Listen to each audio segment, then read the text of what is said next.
and welcome back to another episode of Saga Stories with the Reykjavik Grapevine.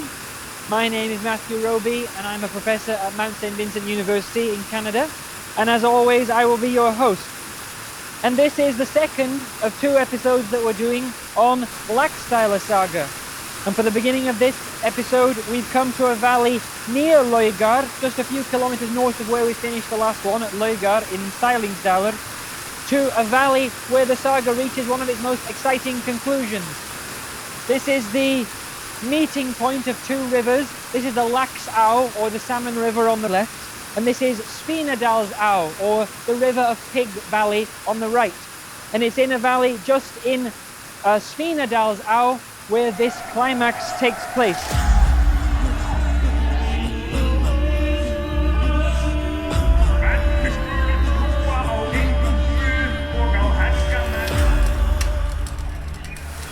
But back to the story where we were. So, around the year 1000, Iceland elects to become a Christian country at the Althing, as you will know if you've watched our video, at Þingvellir. And so because of that, King Ólafur Tryggvason, the Norwegian king at the time, allows the Icelanders that he was keeping hostage to return to Iceland. And that included, as you may remember, Kjartan. Now Kjartan, the king doesn't want him to leave at all. In fact, he tries to persuade him to stay. But Kjartan is resolved on returning to Iceland, probably because he wants to return to Gudrun, the woman whom he intended to marry, not knowing that in the meantime she has married his best friend and foster brother, Bolli. Now, before he leaves, Kjartan goes to see the king's sister, Ingibjörg, the woman with whom he may have been having an affair, to tell her that he's leaving. Of course, she is upset, but she quickly goes over to a chest and retrieves a very expensive and beautiful headdress. Now, we're later told that this headdress contained at least 8 ounces of woven gold and was more beautiful than anything anyone in Iceland had ever seen before. And what Ingibjörg says is that Kjartan has to give this to Gudrun and on the occasion of their wedding. And she says that it will prove to all women in Iceland the high status of the woman he was spending time with in Norway. Basically, it's a boast. He came back to you, but the woman he could have had in Norway was better. Now, the saga calls this headdress a motor, and sometimes it calls it a faldur. And it may be that the headdress refers to the traditional kind of headdress that Icelandic women wore to indicate that they were married. Apparently, conventionally, unmarried women would wear their hair loose. So what does it mean exactly that Ingibjörg had this marriage headdress so close to hand, and what does it mean that she gave it to Kjartan? Could it possibly be that she intended it to be her own faldur, her own marriage headdress in her marriage to Kjartan, and now that she knows that he's leaving, she has no further use for it? It certainly seems, based on the tenor of the conversation that they have, that they were very close, and it may be that Bolli was not exaggerating when he suggested that they may have been having some kind of romantic affair. Indeed, it is quite a common trope in the sagas that Icelanders, whenever they go abroad, are absolutely irresistible to foreign noblewomen and queens, and so this could be an example of that trope. However, the fact that she gives it to Kjartan and says, "Give this to Gudrun on your marriage," does show that Kjartan has told Ingibjörg that he intends to marry Gudrun upon his return, right? So that means that even if they were romantically involved, Kjartan seems to have intended to return. And it also shows that Ingibjörg, even if she harboured some hope that their relationship might blossom into marriage, also knew that their relationship might have been temporary. Anyway, she gives it to Kjartan as a wedding gift, and the pair embrace, and then they part, and apparently the saga says they were both sad to part. And now, of course, Kjartan returns here to Iceland to find that his best friend and foster brother has married the woman that he presumably, and maybe quite arrogantly, thought would have been waiting for him upon his return. So when Kjartan finds out the news about Bolli and Gudrun's marriage, he doesn't show any outward reaction, but the saga implies, just like Gudrun when she heard about his dalliance with Princess Ingibjörg, the saga implies that he's covering up his sadness or his anger. Now, one of the Icelanders who had been in Norway with Kjartan and sailed back with him is a man named Kálfur Ásgeirsson, and his father comes to the ship to welcome them, and he brings his daughter, that's Kálfur's sister, Hrefna, with him.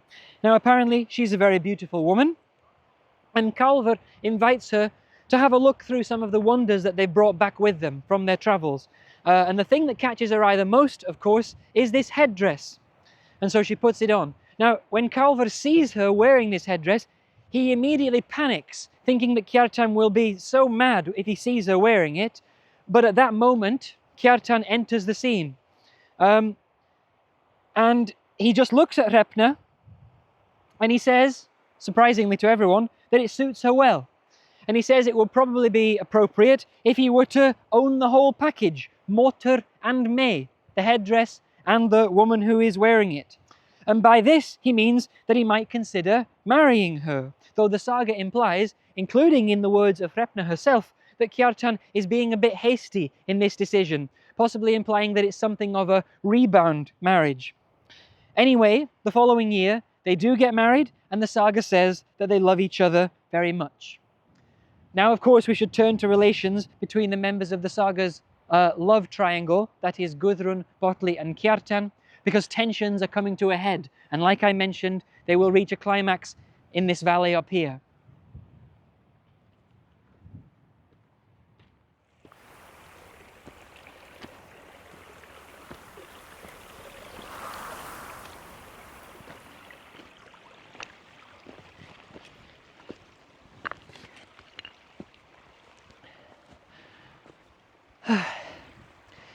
So ever since Kjartan's return to Iceland, Gudrun resents Bolli because she thinks that he has misrepresented Kjartan's intentions so that he can trick her into marrying him effectively.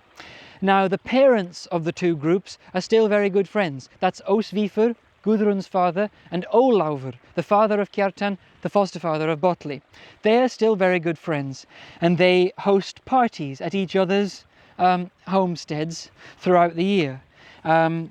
The younger generation do attend these parties, but obviously because of everything that's happened, things are now strained between them. And at one of the parties at Hjarðarholt, that's Kjartan's family farm, there is a little bit of tension about the seating plan. Because Gudrun finds out that it's Kjartan's intention to give Hrefna, his wife, the place of honour at the feast. Which makes her angry because she has always been the one who gets the best seating at Hjarðarholt. Gudrun is also really intent on seeing the headdress, so she asks Hrefna whether she can look at it. Kjartan is mad about this and says that she's not going to wear it, but after asking several times when Kjartan isn't there, Hrefna finally shows Gudrun the headdress. She doesn't say anything. Gudrun just stares at the headdress for a long time, neither praising it nor criticizing it. At the end of that feast, Kjartan notices that his sword, which was given to him by the King of Norway, has been stolen. He suspects that the people of Laugar have done it, and in fact they do find it on the way between Hjarðarholt and Laugar. It's been thrown into a bog. Cut to the next party, this one at Laugar, where we just were at the end of the last episode. Hrefna and Kjartan are going to attend, but Kjartan tells Hrefna not to wear the headdress because it will only invite unnecessary envy.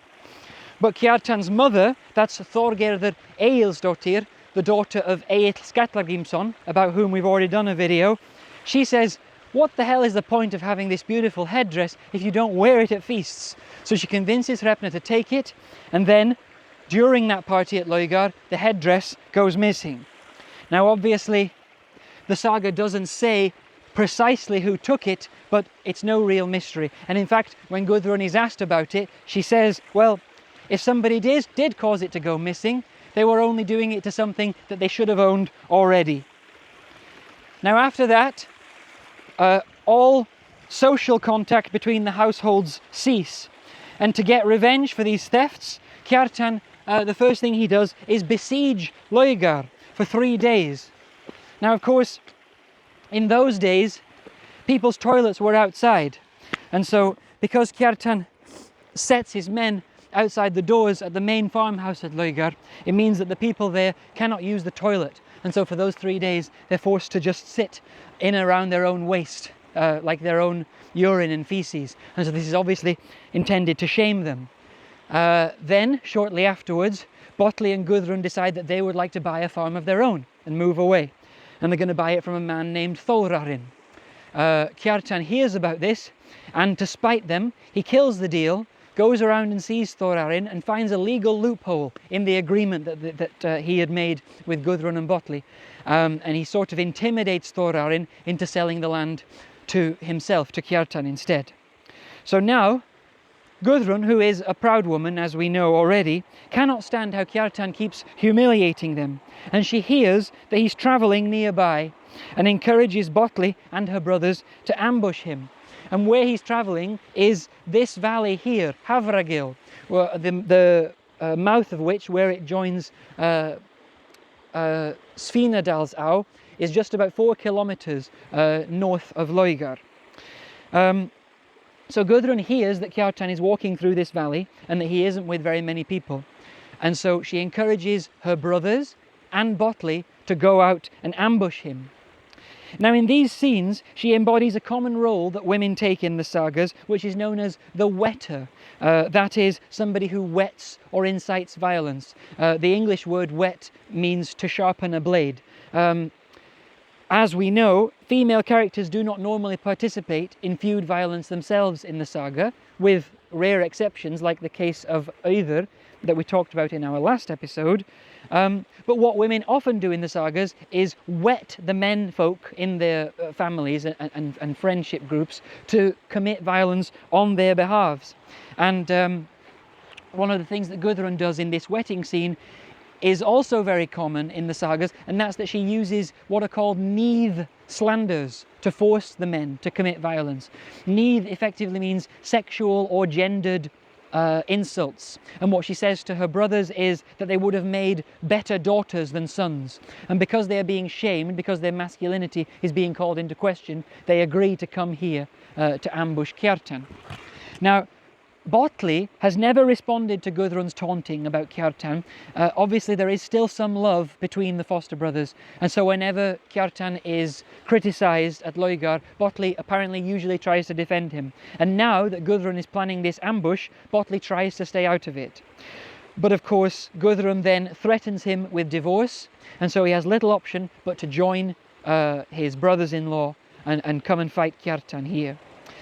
So there are 9 attackers who set out from Laugar, like I said, about 4 kilometers south of here, and they come here to Hafragil in Svínaðardalur.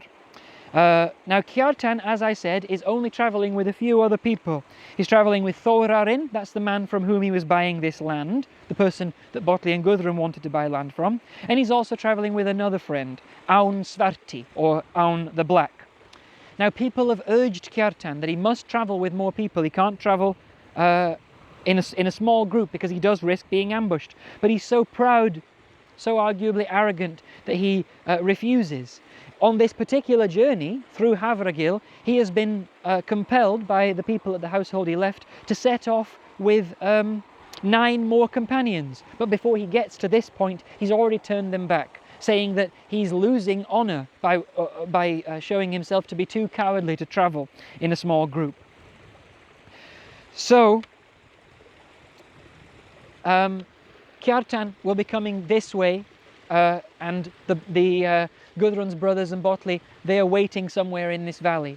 Now, like I said, there is still some love between Bolli and Kjartan, and the brothers of Gudrun notice that Bolli is standing just too high up the slope, and they think he might be giving Kjartan advance warning, because obviously, if you're standing at the top of the valley, you might be able to see the outline of their body against the sky. So they do a bit of play fighting and try and pull him down deeper into the valley. Now, when Kjartan arrives in the ravine, he does see the attackers, of course, and he immediately knows what's going on. And so from somewhere, he throws a spear, and it goes through the shield of one of the attackers, pierces that person's arm, and so that person is now out of the fight. But now it's 8 against 3, right? So 2 of the attackers attack Þórarinn, another 5 attack Kjartan and Án, but Bolli stands at the side, refusing to fight from the time being. Now Kjartan, as I've said, he was supposed to be the best youth at the time in Iceland and very accomplished, and so he defends himself vigorously and is able to defend himself along with his companion Aun against these 5 attackers, so much so that all of the attackers are wounded and Kjartan hasn't yet got a scratch on him, and they are forced to pull back. They divert all of their attention to Aun and they manage to strike him down in what seems like a fatal blow. Now, just as Aun is falling, Kjartan is able, with his sword, to take a swipe at one of the attackers, and he cuts his leg off. So at that point, it's now 4 of Gudrun's brothers against Kjartan alone, but he continues to fight valiantly and give no ground. So at this point, Kjartan calls out to Bolli and says, "Since you left home today, foster brother, you might as well pick a side." Now, this could be interpreted as Kjartan goading Bolli to fight against him, along with Gudrun's brothers. But it doesn't explicitly say that, does it? He just tells him to pick a side. So it could be interpreted that this is actually Kjartan's plea for Bolli's assistance, although he's too proud, or arguably too arrogant, to ask for it directly. And in any case, Bolli doesn't respond to Kjartan's words. So now it is the turn of Gudrun's brothers to make a plea to Bolli, and they say, "Look, since you promised to support this mission, if we win without your help, you will suffer shame for it. And worse, if we lose and Kjartan gets away, because you were on our side, you'll suffer the same legal or violent ramifications that we will face." So at that point, Bolli draws his sword and faces Kjartan. Now Kjartan says, "You're about to perform a wicked deed by doing this, but I would rather die at your hand, Bolli, than kill you myself." And Kjartan throws down his weapons. At this point, Kjartan is apparently exhausted, but barely wounded. And like I said, Bolli already has his sword drawn, and he strikes Kjartan down. Bolli immediately regrets his decision, and he holds Kjartan in his arms as he dies in one of the most poignant scenes in saga literature. Now, when Bolli returns home to Laugar and speaks to Gudrun, she says that she's very happy with his deed, partially because they've paid Kjartan back for all of the slanders that he's committed against them, partially because now Bolli will be the most prominent man in the district since Kjartan is dead. But she says she's the happiest that she now knows that Hrefna won't go to bed happy that night. So in this, it's revealed that the biggest motivation was actually still envy of Hrefna, and perhaps spite that she didn't get the man she wanted and seemingly still loves. Now Bolli is very angry at Gudrun's words and retorts that he thinks she would have been happier if he had been killed and Kjartan had survived. Gudrun replies that that's not true, and she's grateful for his deeds because they prove that he won't go against her will. This is a very important line because it shows that Gudrun is happy that even though she doesn't have the man she wanted most, at least she has power in her relationship, which she arguably never had and never would have had with Kjartan.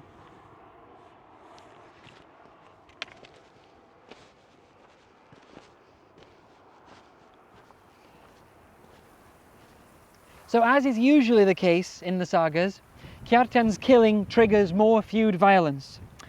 To begin with, Kjartan's father, Ólafur, is still alive, and he succeeds in getting some of the attackers killed and getting some of Gudrun's brothers outlawed.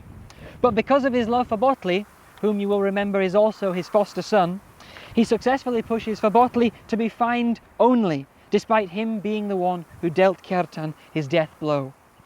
However, once Ólafur dies, his wife Þorgerður starts to wet her other sons to kill Bolli, using the same kind of need shaming that Gudrun used against Bolli himself, saying that they would make better daughters than sons. And as you will remember, she's also Þorgerður Egilsdóttir, that is, the daughter of Egill Skallagrímsson, the great hero, and she uses his name as well in her Níð slanders, because she says, "Your grandfather Egill would never have behaved in a cowardly manner like you." So her wetting works, and they go and find Bolli in one of his shepherd's huts. Gudrun is also there at the time, but Bolli insists that she leave during the attack, and despite saying that she would rather stay there, she agrees. Now, after she's left, Bolli defends the hut quite well, for a long time, killing one of his attackers and wounding another. But he is eventually pierced by the spear of a man named Helgi Harðbeinsson. And this seems very likely to be a mortal wound. But Þorgerður, you'll remember, that's the mother of Kjartan's brothers, she has joined them on this attack, which is very unusual, and in fact the brothers try to tell her it's not an appropriate journey for a woman to go on, but she has joined them, and even though it seems clear that this wound is enough to kill Bolli, she wets one of her sons to make doubly sure by cutting off his head for good measure. Now as the attackers walk away from the scene, Gudrun approaches them and asks what happened, and they report Bolli's slaying. And in a particularly horrific move, Helgi Harðbeinsson, that's the one who speared Bolli, takes that same spear and wipes the blood off it on the shawl that Gudrun is wearing. And enigmatically, Gudrun just looks at him and smiles. Now how are we to interpret this? That she's happy that Bolli has been killed? After all, he was the one who tricked her into marrying him, and that's how she lost Kjartan. Or is she smiling because she suspects that she will get her vengeance very soon? And as it turns out, that is what happens, because after wiping the spear on the shawl, Helgi fatalistically says, "I think that my own death lies under that shawl." And this turns out to be the case because Gudrun, who already had one child with Bolli, is pregnant at the time. So the unborn baby was under the shawl. And when that baby is born, they name him Bolli, so he's Bolli, son of Bolli, or Bolli Bollason. And when he turns 12, Gudrun incites her two children to commit a vengeance killing on behalf of Bolli, their father, right? And this wetting scene is particularly evocative. She doesn't use Niamh slander in this one. She has kept the bloody clothing that Bolli was wearing when he was killed, and she shows it to them, demanding that they seek vengeance.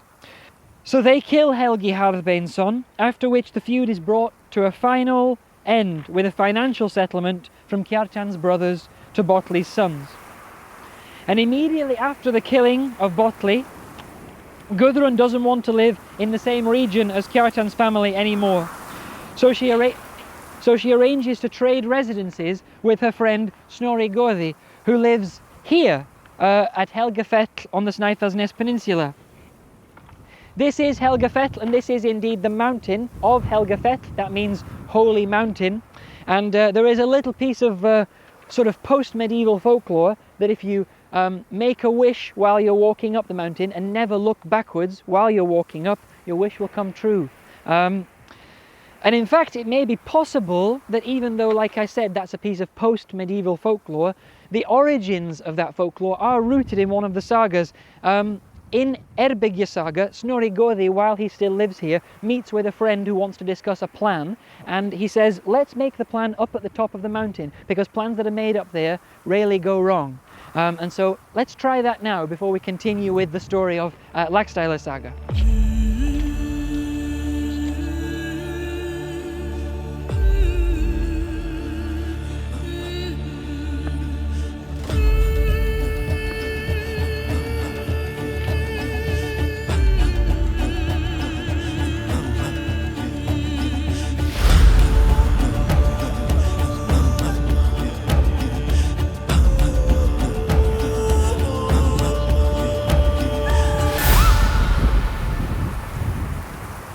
So I'm sure you can tell it's very windy at the moment, so we'll tell a little bit more of the story from inside here. This stone enclosure will just shield us from the wind. You just have to give me a second while I just finish my wish.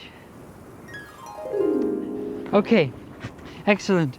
So, Gudrun exchanges residences with her friend Snorri Goði, who lives at the farm here at Helgafell on the Snæfellsnes peninsula. And while she lives here, she has the fourth and final of her husbands, that's Þorkell Eyjólfsson. Importantly, the saga makes it clear that Gudrun is given the freedom to consent to or reject this marriage. So you can see that throughout the saga we've been shown several models of how a marriage can be contracted, and it's only during the marriages where the woman's consent is acknowledged and recognized and followed that a happy marriage ensues. So her fourth husband, Þorkell, is a great chieftain, though it is clear that Gudrun has a lot of power and control in their relationship as well. First of all, we see this in the way she demands to arrange everything about the marriage feast itself. which as I recall takes place here at Helgafell, and she even forces her husband to shelter an outlaw when it's against his wishes. But unfortunately, Thorkell drowns in Breiðafjörður as he tries to transport some timber that he's brought back from Norway to build a church here at Helgafell. And so we're going to head down to where the church at Helgafell currently stands to continue the story of Gudrun's life.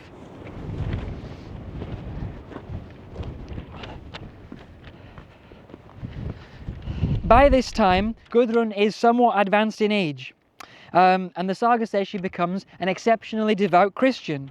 She is apparently the first Icelandic woman to memorize the Psalter, and she also becomes the first to be a nun and an anchoress. An anchoress being basically someone who seals themselves off from society to devote themselves to prayer. And she apparently prays for very long periods of time at night here in the church at Helgafell. Well, not this church obviously, but the medieval church that was here at the time. And her nightly prayers are so fervent that her granddaughter Herdís has a dream one night in which an angry woman comes to her and tells her to stop her grandmother from pouring burning hot tears down upon her. Now when Herdís shares this dream with Gudrun, Gudrun has the floorboards taken up in the church and some ground dug out from underneath them, and in the soil under the church they find the body of a pagan sorceress buried with her magical staff, and the bones are apparently black and evil looking. These remains are apparently exhumed and they move them far from human habitation. But basically what this anecdote shows is that just as she had been an exceptional woman in the sphere of secular politics and feud, she now demonstrates her exceptionality through her Christian piety in her old age, which is apparently so pure and so intense that it's enough to disturb the body of a pagan sorceress. And this is despite the fact that other people, including Herdís, her granddaughter, are also praying in the church. It's only Gudrun's pure, intense prayers that are bothering this pagan witch. Now one day, when she's in her advanced old age, her son Bolli comes to speak with her here at Helgafell. And he asks her a poignant question. He says, which man did you love the most? And at first, Gudrun recites what she thought of each of her 4 husbands. She says she won't say anything about her first, Thorvaldur. The second, Thorður, was the wisest. Bolli was the mightiest and the most heroic, while Thorkell was the most powerful chieftain. But Bolli notices that she still hasn't answered the question, which man did she love the most? And then at this point she utters one of the most famous lines in all the sagas. Þeim var ek verst, ek unna mest. To him I was worst, that I loved the best. As she gets older, Gudrun loses her sight and she eventually dies here at Helgafell, where she is said to be buried. And so ends the life of one of the most remarkable women in all medieval Icelandic literature.